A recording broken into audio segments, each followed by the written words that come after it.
There we go.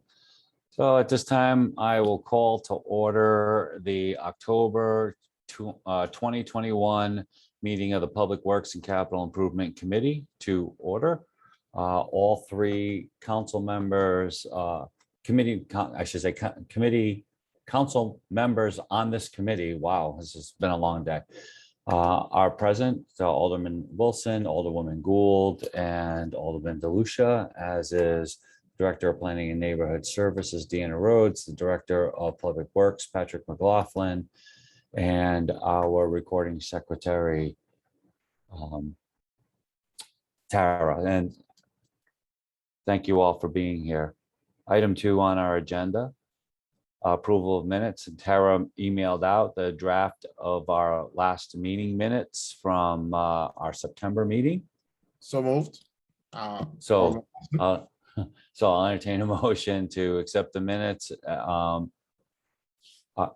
Moved by Alderman Wilson, I'll second it. seconded by Alderwoman Gould. Is there any discussion, addition, deletions, or corrections?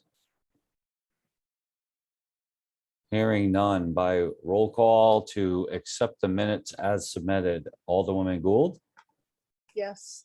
Alderman Wilson, Yes.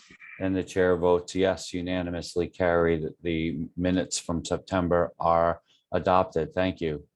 Item number 3 on our agenda is citizen comment. Are there any citizens that would like to make a comment to the committee today? Are there any citizens that would like to make a comment to the committee today? Are there any citizens that would like to make a comment to the committee today? Hearing none, declare citizen comment closed. Moving on to item number 4, old business. Sub item A, Public Works project updates. And with that, I will turn the floor over to Mr. McLaughlin.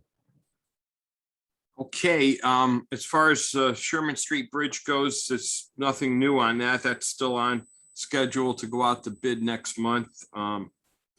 Our paving program, we are starting up again this week. We didn't get the west side started last month, but we're starting it this week. That would be High Street, and I think it's called North High Street, that little piece by the bank. And then we're going right, also going to go over into Coit Lane and Pearl Street area as part of that mobilization. So that's getting underway.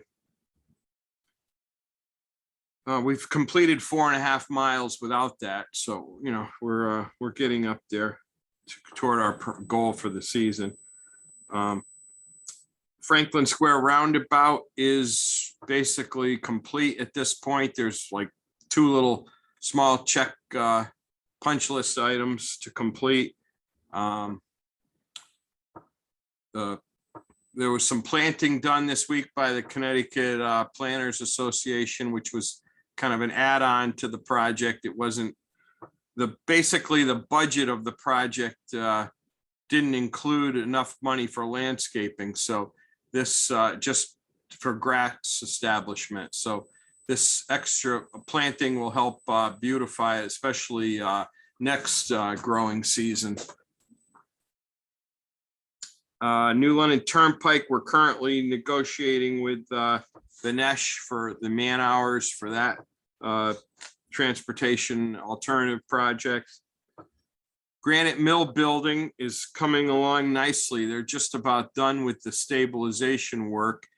And along that note, we're also going out with our RFP for the design services for the park completion here, either probably later this week. That RFQ will hit the streets.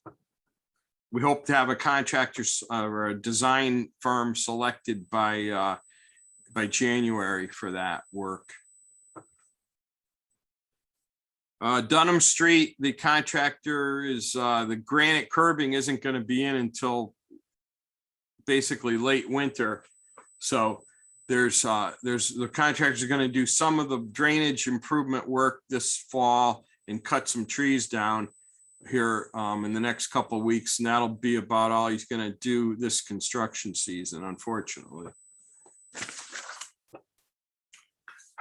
And we completed a roofing project on the Mohegan Park Group Pavilion today. And that now the pavilions actually weren't being rented. It'll be the end of the rental season, just happened this weekend. So that season's over for now. And that's about it. Can I just ask a question, small one?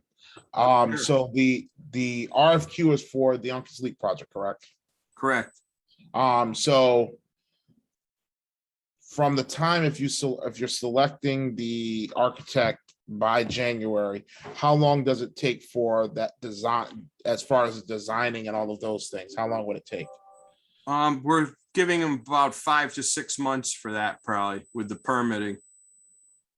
Okay, now, it would be more so after that you would know what the overall cost of the project would be? Or Well, would it be once we have about a 30% plan, so probably 2 months into it, they should be able to give us a pretty good cost or a cost estimate. It won't be finalized, of course, until the design is done, but they'll have a pretty good handle on it, probably about 2 months into the design. Okay, they're just trying to look at a timeline as far as making sure that as we creep up on that time with the second allocation of the funds, that it is, we have enough to make sure we do consider and prioritize getting that other piece of funding so that it gets done. So that's all I was just trying to think. Thank you. Yep. So I had a question about the Franklin Square roundabout. We talked a lot about, once it was done, the possibility of the very center of it becoming a place for public art. I know that we kicked around a lot of ideas, not the least of which was the return of the fountain from the point up there on Chelsea Parade, although we'll see how that goes. But we have communication from people in the community. They're talking about using that as an art space. My question would be now, how do we move into that kind of phase? I mean, the construction project is done, and I'm very happy with the way that the whole thing turned out. I think it's wonderful. I love the way the traffic moves through there. And especially that last little piece of Franklin Street now is two-way, onto Bath Street and from both directions. I'm really excited about what's going to come out of this next traffic study. But in the meantime, how would the two of you envision how that art piece would happen? What that mechanism would be? I see Deanna looking like she wants to chime in. Feel free, go right ahead. Sure. So Wendy Burry, who, with the art funds should do the public art exhibits and different things in the city, has been following as long as I have as well. With Facebook, a lot of people have been commenting, oh, this is the same thing that you're saying, great space for art. Can we bring the fountain back, blah, blah, blah. And so I tagged Wendy in that conversation that was coming up from the public on one of the Norwich sites. And she responded that she loved all the ideas and that they will be looking at this. So it sounds like Wendy's sort of going to be working with with us on this, but we haven't had that conversation yet. But she was exuberant and excited to hear that people were talking about it. And of course, people still want to see the Christmas tree down there. And that was, a big discussion about that as well online. So there is interest and people would like to see public art. And I think that with Wendy leading that art money with art, I think it might be appropriate to have her involved in these conversations. That's great. And would that be facilitated through your office? It can be. I mean, Pat and I can work together on that. That's fine. Okay. So I can reach out to her, talk to Pat and reach out to her and say, that you're asking, one of the aldermen is asking about it and that, what's our next steps. I know John we had power put in there. I think there's water to there too, because John was hoping that there would be some kind of fountain there too. If not that, some kind of water display in that area. Just thinks it would be really nice, as a highlight to the downtown. So Yeah, that's great. Stacy, I see you have your hand up. Go right ahead. Correct me if I'm wrong, Pat, but I thought that we talked about this on Saturday about, people gathering in the center of that roundabout. I thought that there was some concern about a Yeah. lot of people gathering in the center of the roundabout. And if we're going to put artwork in there, is that going to encourage people to be gathering in the center? And was that something that we wanted to avoid? Yeah, we definitely don't want anything we don't want people to think that they should go into that center area to view the art. Any kind of art would just have to be something that you view from your car as you drive by, because we're actually going to because of the problem of people cutting across that area, we're actually going to be putting up no pedestrian signs on that in the next couple of days to keep people from cutting across it. And really, people should be using the crosswalks and staying out of that area. So that any kind of artwork would have to be sensitive to the fact that we don't want something that people are going to have to come up, approach into it to read or something to see detail or whatever. We don't want people in there in that area. But we will be putting up the Christmas tree there this year. So, correct me if I'm wrong. I thought the three things that we had brought up at the beginning, just before the construction project, or it might even been just before it went out for bid, that whatever public art was put there was going to be something small so that it didn't affect the sight line of vehicles and whatnot. But also it was supposed to be something that people would be viewing from cars or from a distance. So I think that was the goal from the beginning with the public arts piece, from the beginning of the conversation that I remember. Yeah, and we did discuss that, and that was in fact the intent. When we say art, I think we're talking about the sculpture, the fountain, whether it's the one from up on Chelsea Parade returning, or whether it's some other piece that would go there. For instance, the things that you kind of see in, maybe in Rome, where, it's the traffic circles it's 3 lanes deep and the cars are moving, but there's still some piece of public art in the middle. Whether, it's a statue or some commemorative, piece, but yeah, it's definitely large enough where you would not have to be right up to the circle in order to see it. In terms of the sight lines, I don't want, and this is getting down in the weeds a little bit, but I don't want people to be too concerned about the sight lines, because the sight lines to safely navigate by vehicle are to your right.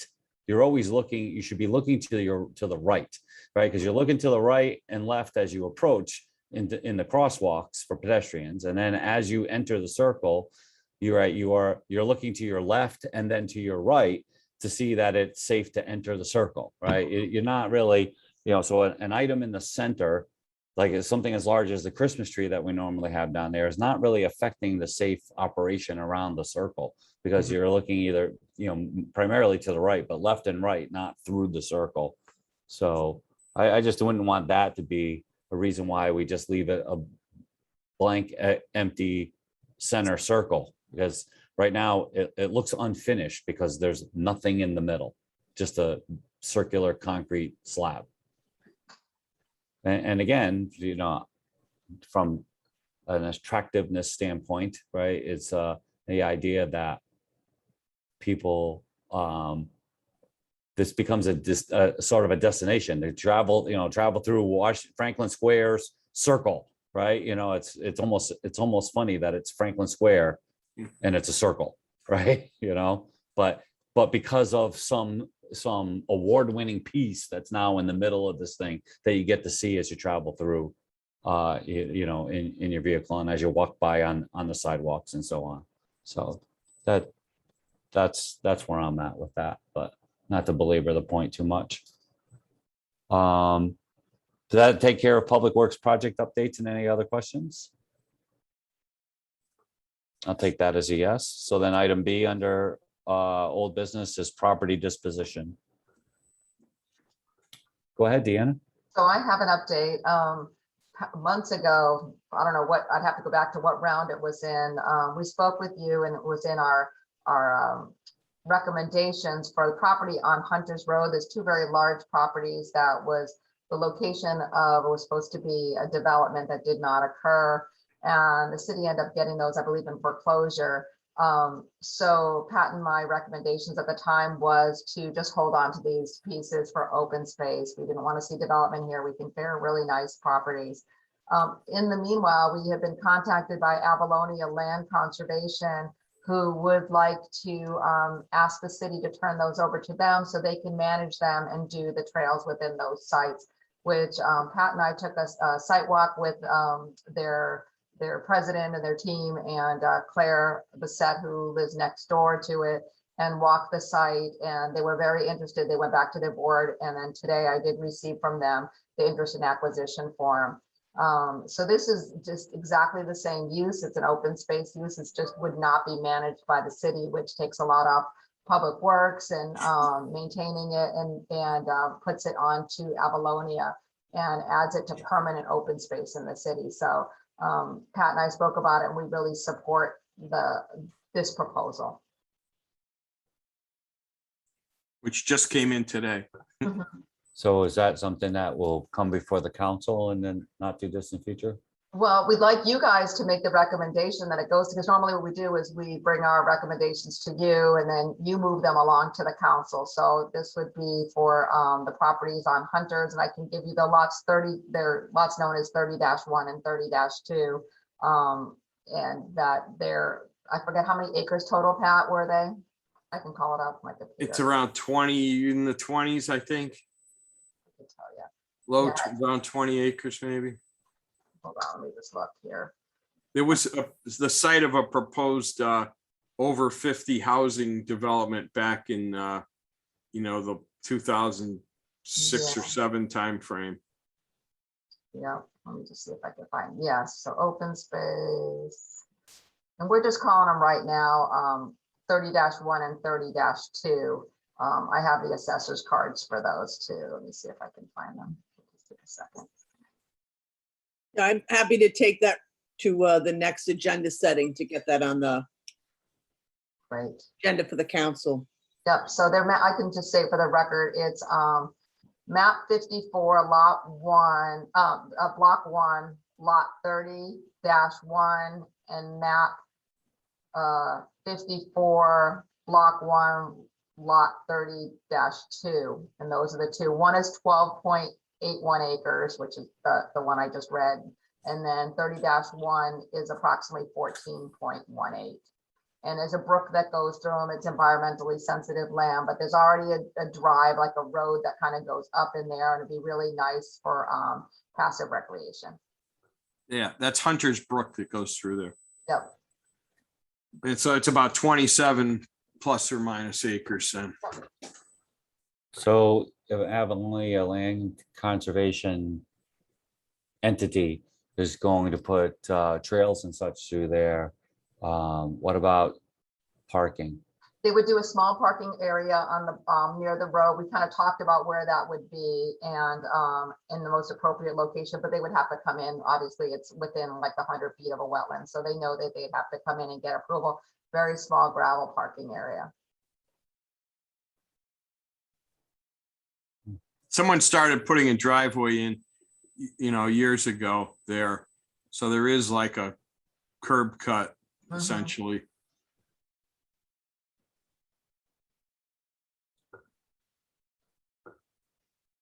And Stacy, I appreciate that you'd like to bring that to the council. That's great. Yeah, so if, make a motion that we map 54, block 1, lots 30-1 and 30-2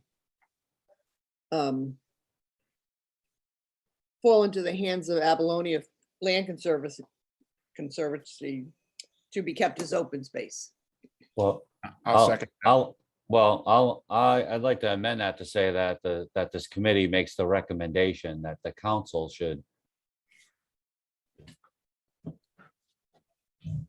Yeah, to take whatever measures necessary, really, yeah, to turn that land over to them. To be kept as open space.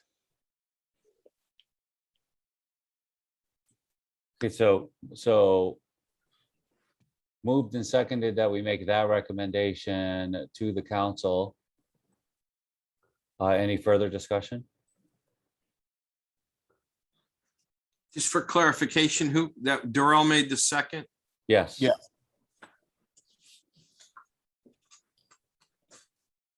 Okay, so without further discussion, or if there's no further discussion, by roll call, Alderwoman Gould, Yes, Alderman Wilson, Yes. and the chair votes yes, unanimously carried. Thank you. Anything else under property disposition? I just have one question for Pat. What's the status of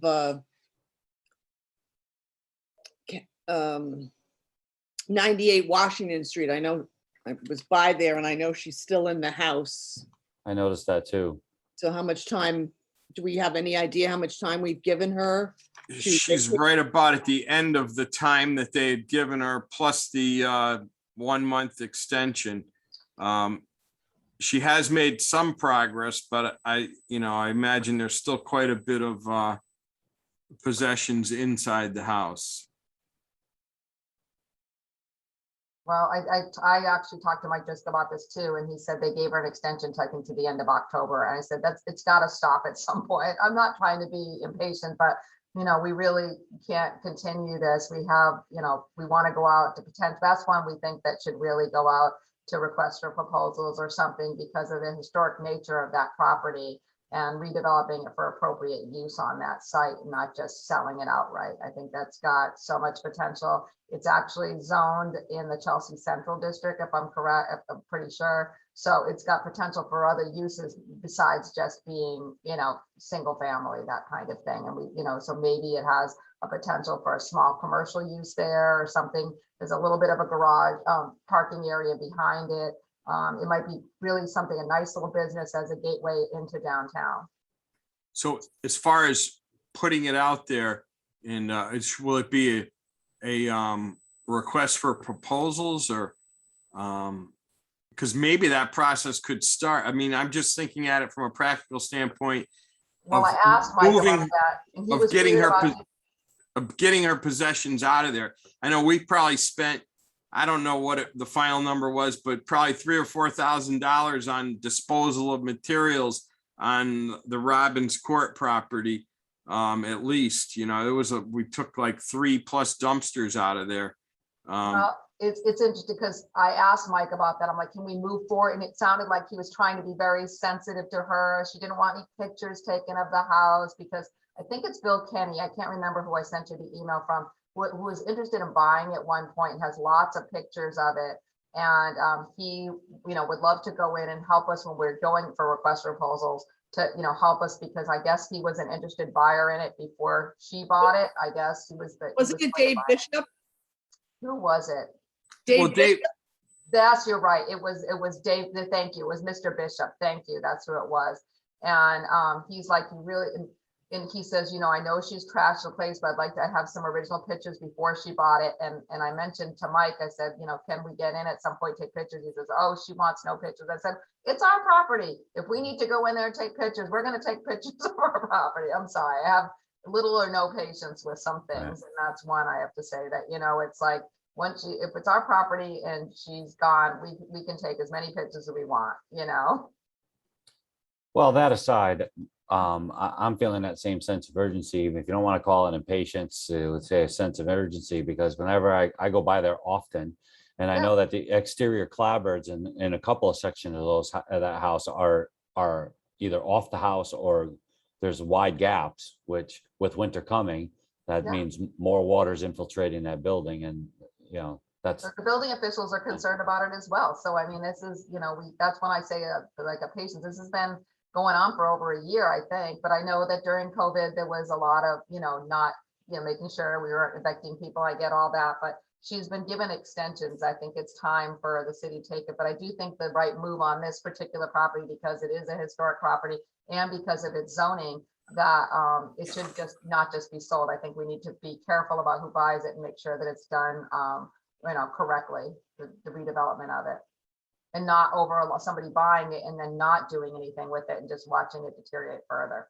Yeah, no, I'm with you, Deanna. RFP is perfect. Let's see what somebody, what ideas are out there and who has the wherewithal, along with the financial means to really rehabilitate that property. Mhm.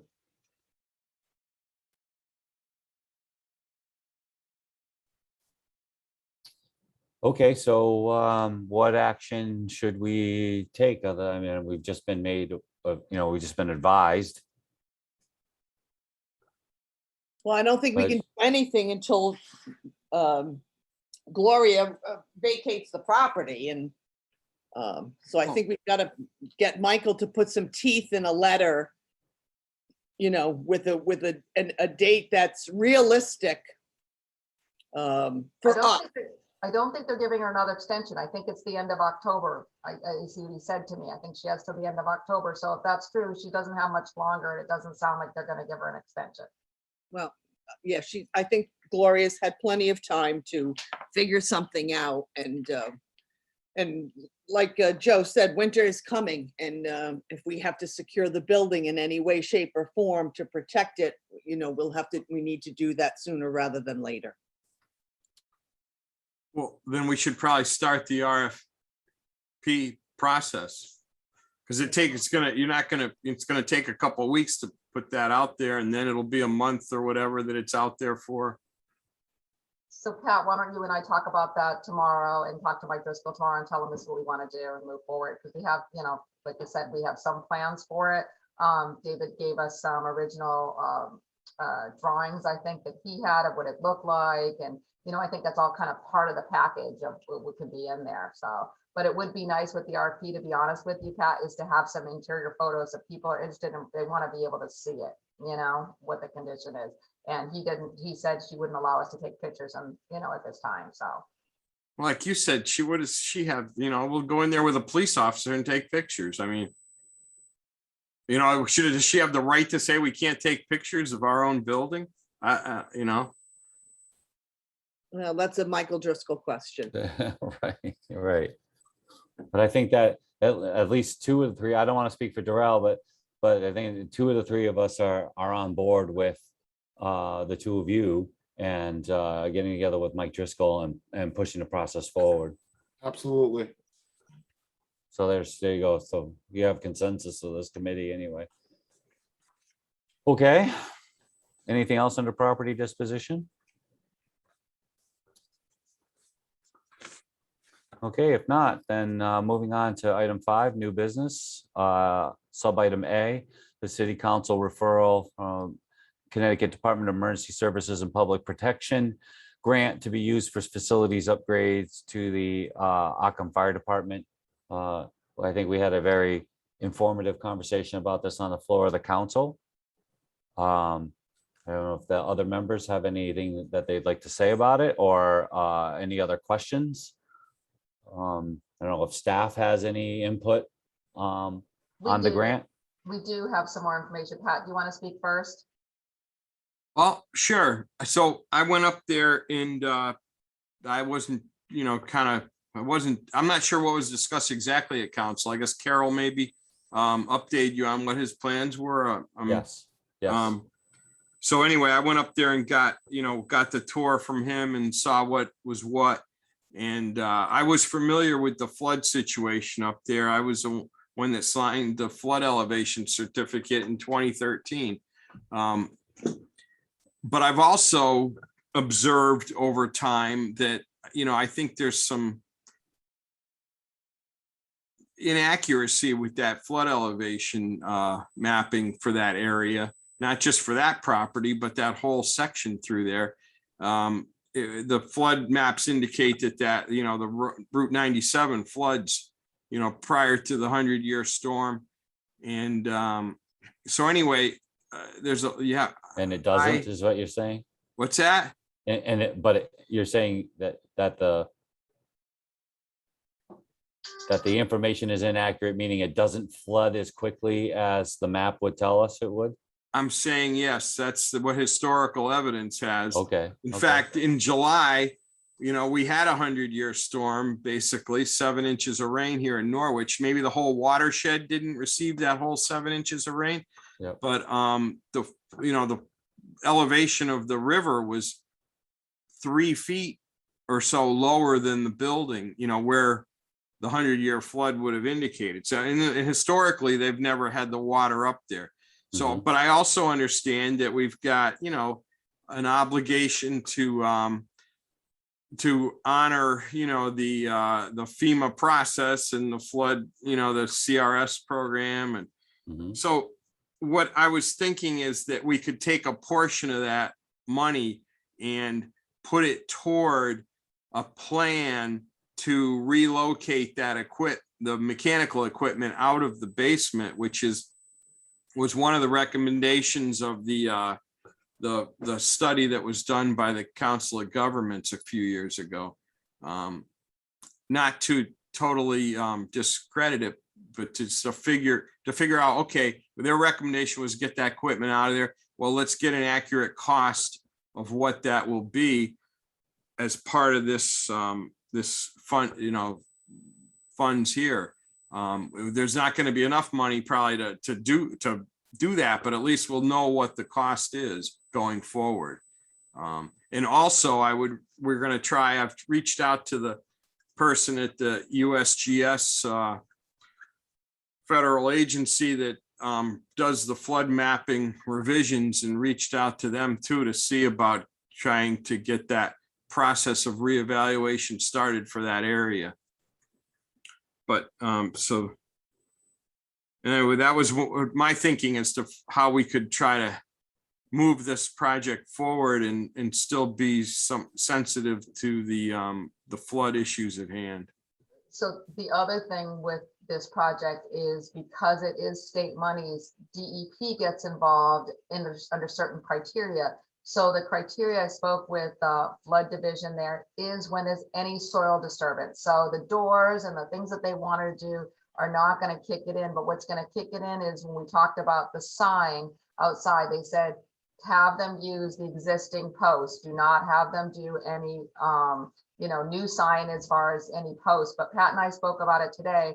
The wooden posts, the 4x4s are rotten. So I do have a call into them to say, hey, if we use the same holes, we're not creating new holes, just new posts, would that be okay?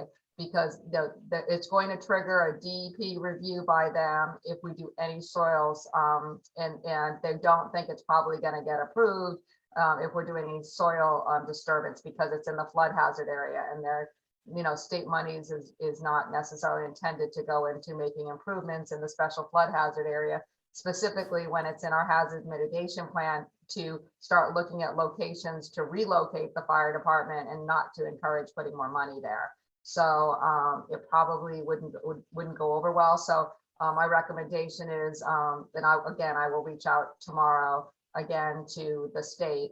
I know Lori's not working as frequently as she did before, and find out if her answer can we just use those same post holes and just with new wooden stakes. But that's where we're at. We want to avoid them going to DEP for this reason. The improvements to the interior of the building and the improvements to the doorways and windows and those kind of things that they want to do will not kick in 50% substantial improvement of the building. So that is good there. So we're just trying to check off all the boxes, but I support Pat 100% in using funding to look at removing the equipment that's in that lower level, that's in that special flood hazard area. That's a recommendation in the hazard mitigation plan, to abandon that basement area. Yeah, I don't, even if we have to go to DEP for that, I don't, the existing signposts need to be replaced, even if they weren't putting up a new sign. So, I mean, I think as long as there's no net fill on the site, it gets put back to the same elevations that it's there today, then I think, while it's a process, it may take a month, couple months, 3, 4 months. They've got 2 years to spend the money. So I think, the sign needs new posts. That's, And one of the things, the signage, I'm not gonna be at the meeting this evening. Pat is gonna be there, and I noticed the fire chief isn't on this meeting, is any signage that goes up has to be in compliance with zoning. So it has to meet the zoning dimensions, and it can't be anything beyond that. So we'd like to have a conversation before he orders signage, just to kind of talk, make sure that, we're in compliance. We don't want to be, a city going for variances for our own properties. so how about the location of it? We haven't even looked at and from a non-conforming standpoint, he could, if it is non-conforming, like I said, I haven't had this conversation with him, is that he could replace the same exact dimensions and the same thing. And I know that's not what he wants to necessarily do. So we really need to have a conversation about the signage. Put it in a conforming location. If it's non-conforming now, I'm not sure if it is or not. Yeah, I'm just saying that. I don't know, how far back from the road it's got to be or whatever, but the intent is to put it in the same spot of the existing sign. If it was the same dimensions, we could probably get away with that if it's non-conforming, but if he decides to do bigger, then it would be potentially an issue.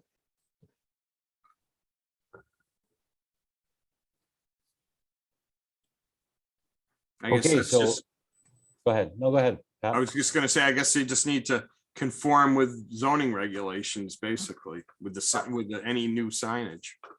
Absolutely. Well, regardless of what we do right now and then what the council does tonight, as a project moves forward, and there's going to have to be regular and continuous conversations with the Anna's department with regard to the code compliance issues and so on and so forth, right? So that would include the zoning as far as I'm concerned. Mhm. It's not like, we're going to vote to make a recommendation in about 2 minutes here, and the council, I believe, is going to vote tonight.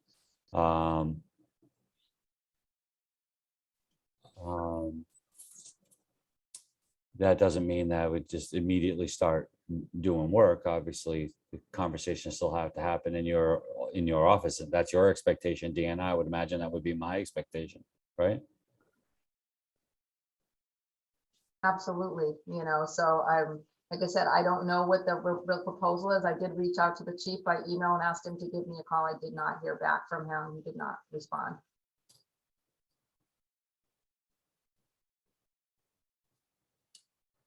Okay, so if there's nothing else on this, we'll entertain a motion to make a favorable recommendation back to the council on this a grant for the facility upgrades to Ockham Fire Department. So moved. Is there a second? I'll second it. Thank you very much. Any discussion on the motion? Hearing none, by roll call, Alderwoman Gould, Yes.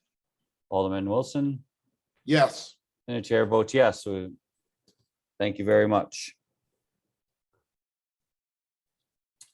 Okay, moving on to item 5B, Hunter's Road catch basins and pavement condition. So Pat, I believe you got a phone call or two about this. I got a phone call or two about this. So yeah, this is a continuation of the conversation about limiting the truck traffic on Hunter's Road. That's just not something that I think that is possible.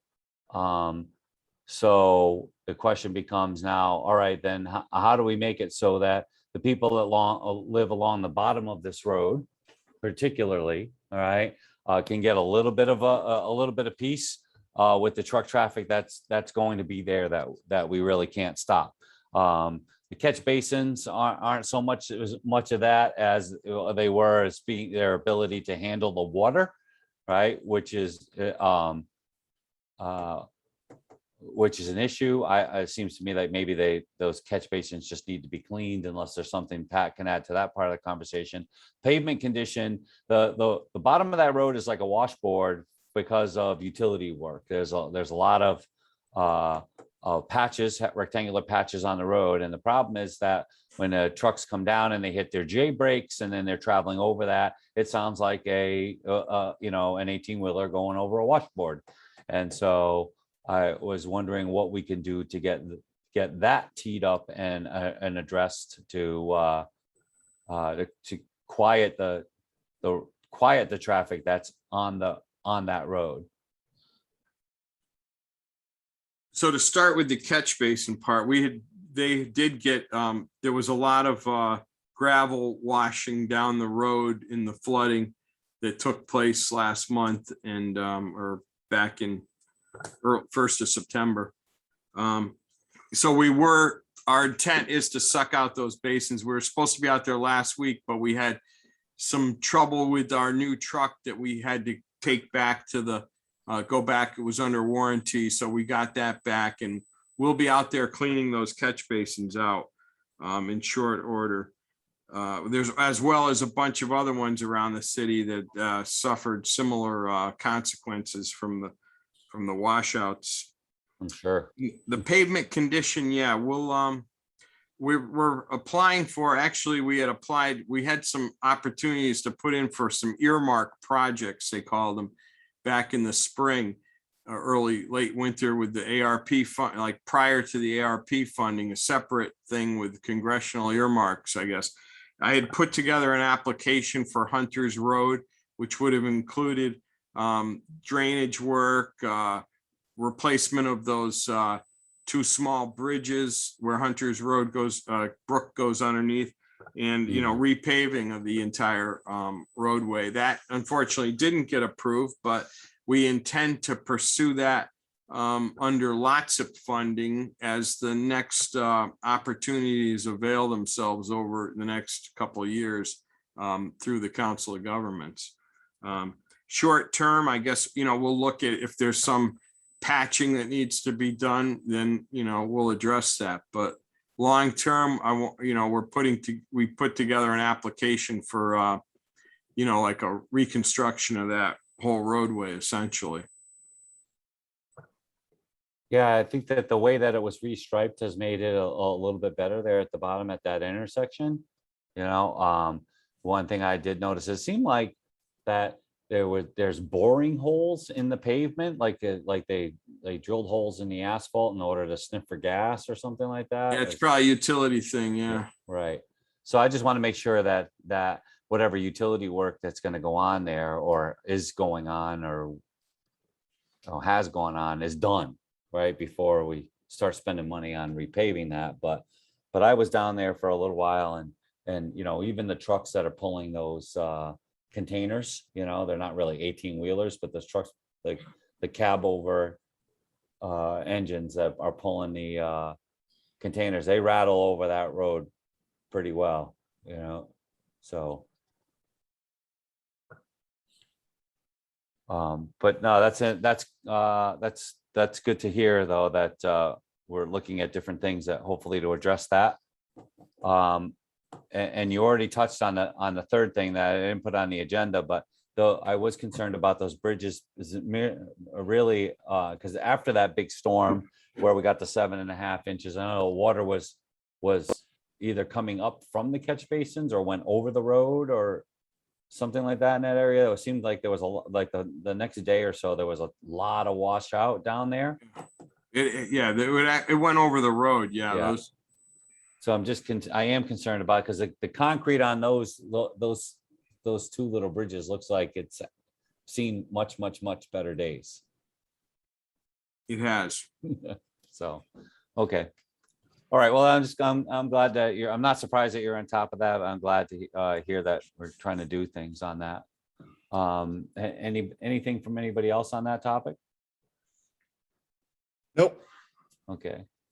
Then moving on to 5C, political signs on city property. I asked us to be on here because I have two concerns. My first concern is sight lines on corners, especially where the corner is not private property but city property. And then the idea of the removal of signs. And here's I know that Darrell got a couple of phone calls about this, and I have a personal experience on this. Someone, I'm sure that they thought they were funny, took one of my signs and put it on the very point tip of the Norwich Town Green. So I was like, okay, so I went and I got it and I put it back where I think it came from. But so I was concerned in that case where, obviously, signs get blown around, they get moved around, and then they get thrown away. And they're not super expensive, but they are definitely, they cost us all money, right? So I just didn't, I wanted to know, what we were doing about that. Those are two distinctly different issues, right? So I guess to answer, I guess, yeah, so it's waiting. Yeah, I was just wondering what our policy, what the city's policy is, what your department's policy and what you guys do.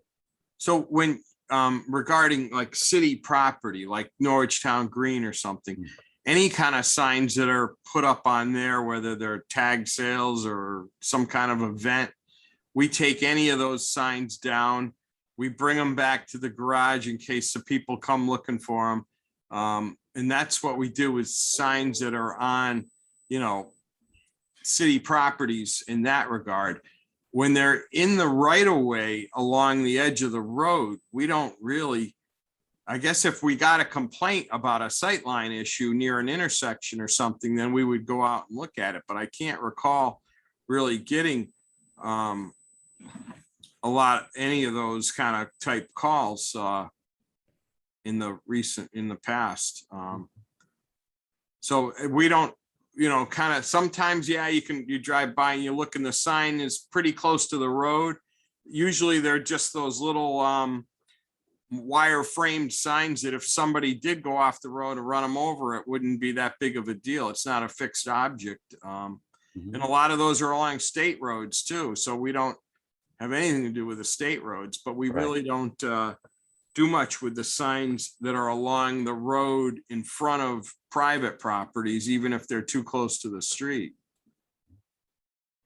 Okay, Darrell, do you want to talk about any of the calls that you got or particular areas that were identified as being troublesome? I'm trying to remember. It's been a long day. I I know, I mean, I know the big pieces is just making sure, individuals making sure where the signs are placed, that they're pretty much, I think some of them are on state roads, but making sure that the signs are not too close to the road or at the tips or corners for sightline reasons. I know in the past, which I'm kind of shocked that it didn't happen this year, but normally the state DOT sends a letter out to the different various town committee individuals or campaigns and lets us know about the statutes and rules and whatnot about sign placements anyway. But I didn't get anything this year from them. So, but I mean, I've done this long enough, so I know kind of what the rule is. But just making sure that piece, but the other big pieces is as we get closer to the election, the cleanup. So making sure, on election day, signs are everywhere. Making sure that they're cleaned up on various properties and whatnot. Because I know several city properties are used for polling places, such as the senior center and whatnot. Yeah, right. Okay. All right. Well, as I said, I know that I'd gotten a couple of calls, and like I said, in my personal experience, I know Darrell had gotten a couple of calls. I don't know about Stacy and her team, but like I said, I just wanted to talk about it. I mean, people are going to play games with signs, and that's fine, moving them around or whatever the case may be. I actually kind of laughed because it was 5:30 in the morning and I'm out there, walking out to the middle of Norwich Town Green to take one of my signs back. But, it was fun. It was funny in a way. And then again, it wasn't because my shoes were soaked by the time I got back to the truck, but aside from that, okay, I think that's fine. All right. I think we're good with that. Moving on then to number 6. Other business. Pat, you had something that we said that we might want to bring up under other business? Well, the first one, we had 2 things, I think. One was that the email that went to all the council people about the Confederate flag that was Right, yes. tied that's it. around one of the gravestones in Yantic Cemetery. Yes, Um, yes.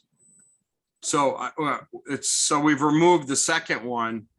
I guess it was last week when that happened.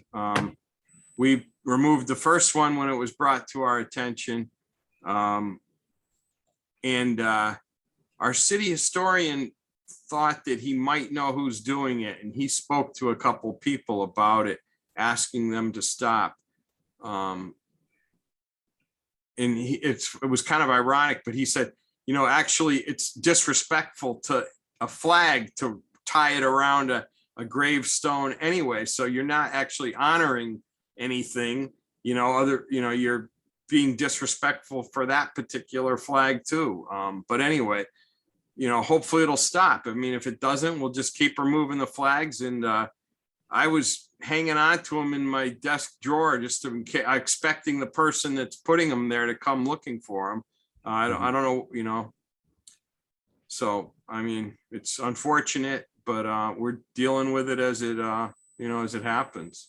Yeah, I that's obvious, right? And this is just out of curiosity for me, is that why is it just this one person's grave, and then It's then a and Confederate why? soldier's grave, but Yeah. it's my understanding that he doesn't have any family around here anymore, but it's someone, making a ugly statement, I guess. I Right. don't know how else to describe it. Okay. All right, well, I think that's the best that we can do, is that whenever it comes to our attention, you send the folks out there and they remove it, and then we get rid of it. I think Deanna wanted to say something. I just wanted to bring up to you, and it probably goes to Monuments Committee, but it's too early yet.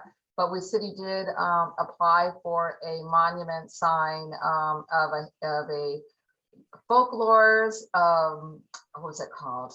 I'm gonna go blank right now. It was like folklores and stories or something like that. So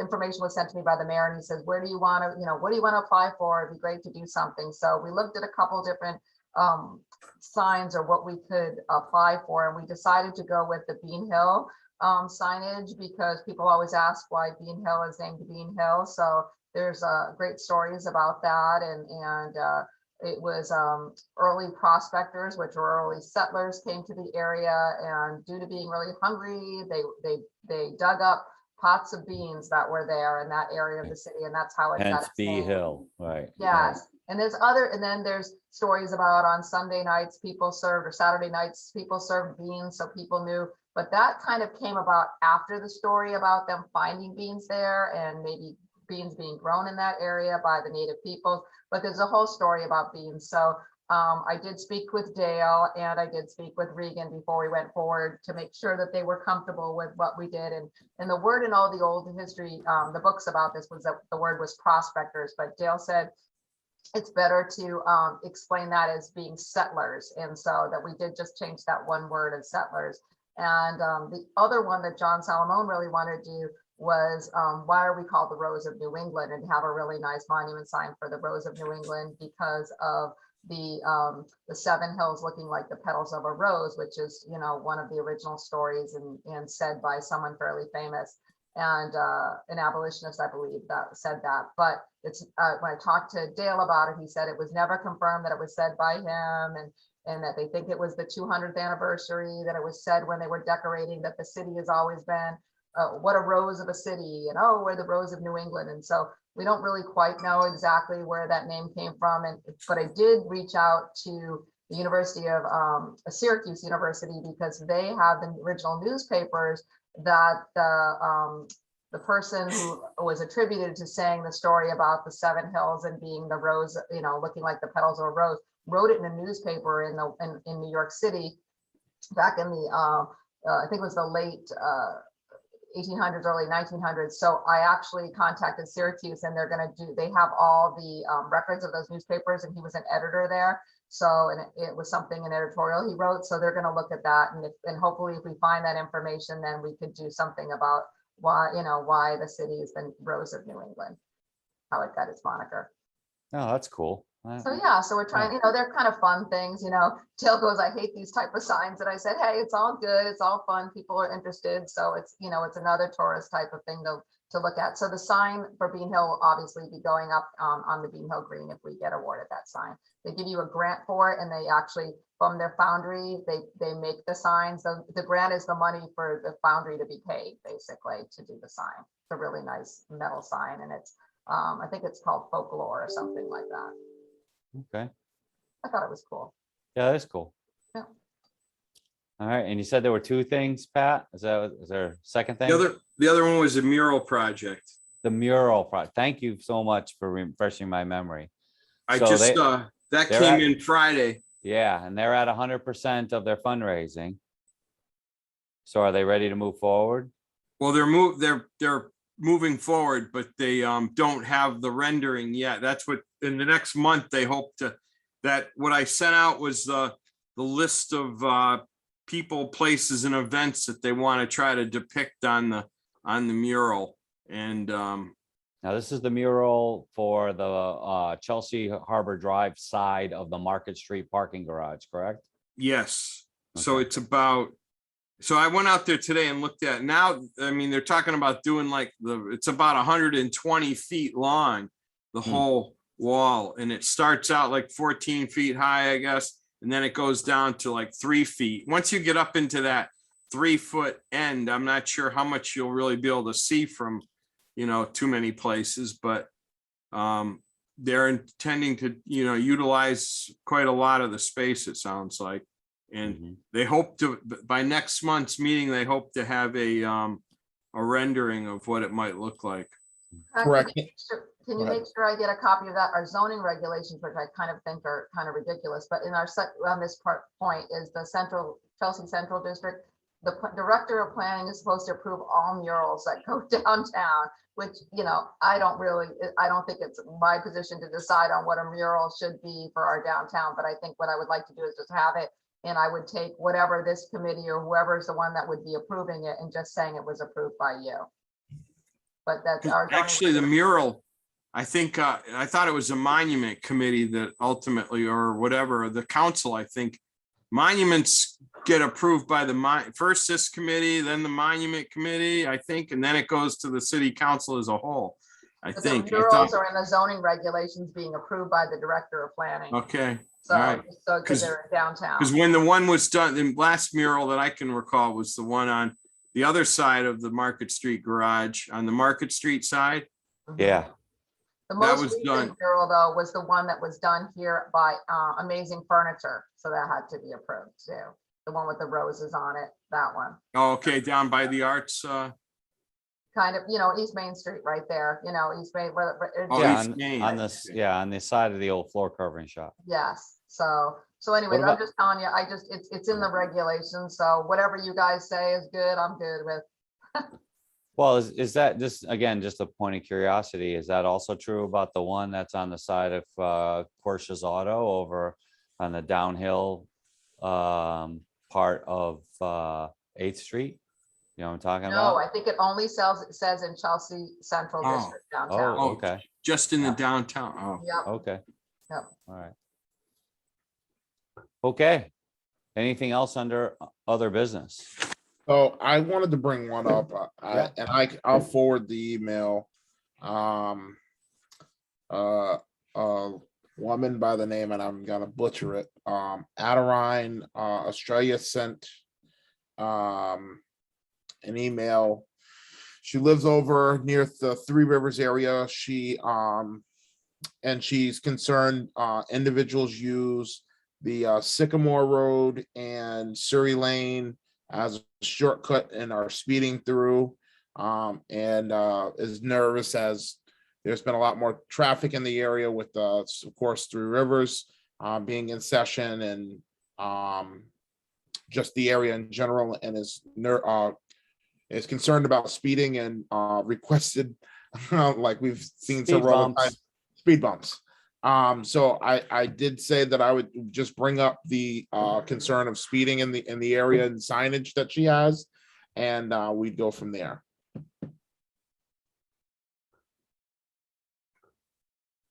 Yeah, should- remind me,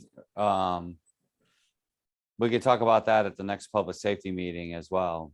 So, Mhm. yeah, that issue goes all the way back to when I was on the police department in the 80s, when it was just Thames Valley that was over there. And we had the same exact problem. We had the same problem because that's when Norwich Tech, when this school was over there, we had the high school kids speeding through there. And they were also speeding through Jones Court. Yeah. And the only way to really that we ever nipped that in the bud was through enforcement, because the speed bumps and mechanical devices are they're not as effective as people like to think. Yeah, and I think her other concern is I know, definitely have seen a little bit more, I guess, since the Chipotle Oh, sure. T-Mobile, that Yep. that development has been put there. Individuals are using that side street because it has the two driveway entrances to get into the property, are Mhm. using that back Surrey Lane area to then cut over onto New London Turnpike and make their way to either direction to the casino down that way or Yeah. the other direction. So that's our concern of individuals now utilizing that Right. as a shortcut in speeding. So, yeah, absolutely. I wonder in the long term, and I'm just thinking out loud here, right? That if we couldn't start to investigate the solution that we used on Jones Court, which was to close it on one end so that it was no longer a cut through.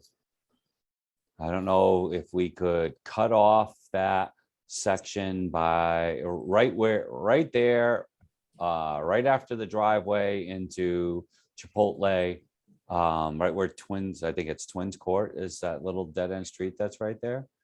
Right, and just ended the neighborhood right there and separated the neighborhood from the commercial, general commercial that's along Salem Turnpike on that side. Just food for thought. And we're not going to figure it out and come up with a complete solution, but I'm just saying that maybe that just can't be a street that connects New London Turnpike to Salem Turnpike anymore. Maybe that's the long-term solution. Well, I'll just throw my 2 cents in to say that that would be an emergency services nightmare. That if your only access is through New London Turnpike and you can't get into Surrey Lane from Salem Turnpike, you're adding a lot of time for responses to have to get there. I mean, Jones Court is a small street with not a lot of houses on it. You're talking about cutting off, and now you're forcing all of that traffic onto New London Turnpike. So all of those streets that come out onto New London Turnpike are going to be really heavy with traffic.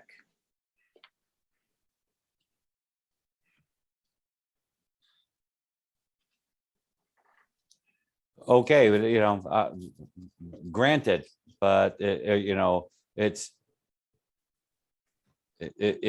one or the other, because we can't assign we're not going to add another police officer to the force to sit 3 shifts on Surrey Lane. So it's either it stays the way it is and we continue with these concerns, or we do something different.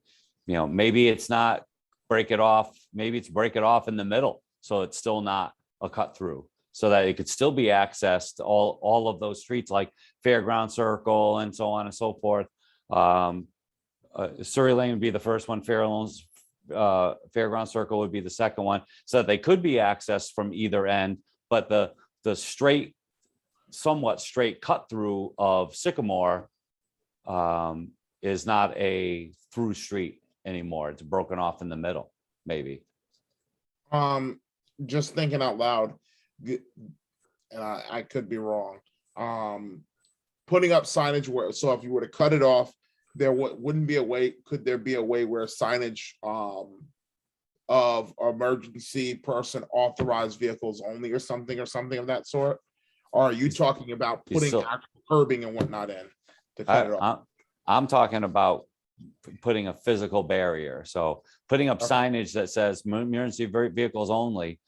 What stops people from cutting through there, even though they're not an emergency vehicle? A cop. Well, no, That's and the only thing I'm that's gonna thinking, do. you put a do not enter, or I'm just thinking out loud. Well, I just think it would have to, obviously it would involve a couple of engineers and so on and so forth. And an input from the chief over there at EGP and from the fire chief from down at Central. I mean, it's not, like I said, we're not gonna come up with a magical solution off the top of Joe DeLucia's head, shooting from the hip right now. I'm just saying that, Absolutely.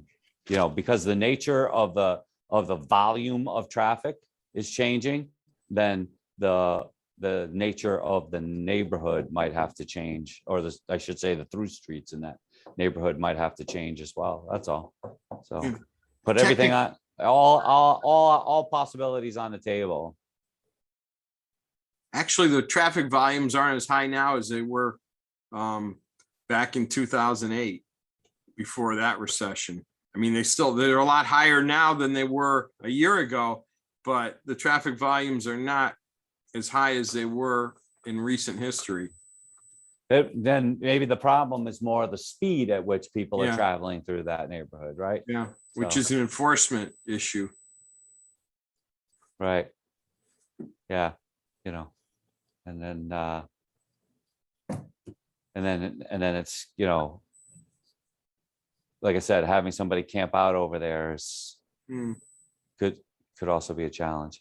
Just saying, well, but we should start talking about a short-term and a long-term situation, because, the people in that neighborhood, we all know what that neighborhood's like. It's 1960s baby boomer neighborhood, where the houses are very tight. They're kind of close to the road. There's parking on the street. And there's been concerns over there for decades, but those people have a right to be able to enjoy their property and their yards and so on and so forth without having to worry about getting run over right in front of their house. So that's all. Okay. All right, but that's I think it's a good first discussion anyway. You put it on our radar. Is there anything else under other business? Okay, if not, then I'll entertain a motion to adjourn. Motion to adjourn. Second, Moved and seconded by roll call. Alderwoman Gould, yes. Alderman Wilson. Yes. The chair votes yes. We stand adjourned. It is 5:08 p.m. Thank you all very much. I'll see some of you later on tonight. All righty. Hey, good night. Good night.